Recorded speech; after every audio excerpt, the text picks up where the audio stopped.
সুপ্রিয় দর্শক, আপনারা দেখছেন এখানে নাম লেখা পকেটখালি। আমরা এই রাস্তা দিয়ে যাচ্ছিলাম, দেখি যে পকেটখালি লেখা, তো নামটা খুব তাজ্জব মনে হলো। তো এখানে পকেটখালি সাধারণত রাজশাহী জেলার মধ্যে পড়ে। এই সাইডে আরানি, এদিকে বাঘা, এদিকে আপনার জামনগর বাগাতিপাড়ার মধ্যে পড়ে।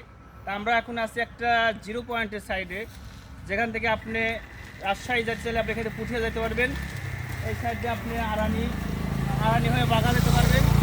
আর আপনি যদি নাটোর বাগাতিপাড়া যাবতে সামনে আপনার জিরো পয়েন্ট আছে, এই সাইডে রাস্তা আছে, এই সাইডে চলে যেতে পারবেন। তো নামটা পকেটখালি দেখে খুব মনে হলো যে আসলে পকেটখালি নামটা কেন।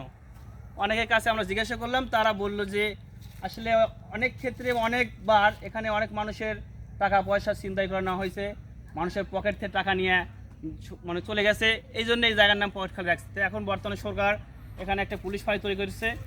এরপর থেকে আর সাধারণত ওরকম পকেটখালিতে আর চিন্তা হয় না। পুলিশ ভাইরা, আমাদের আইন শৃঙ্খলা বাহিনীরা এখন তাদের কাজ করতেছে। তো এটা আমরা একটা ভিডিও পর্যন্ত তৈরি করলাম। আপনারা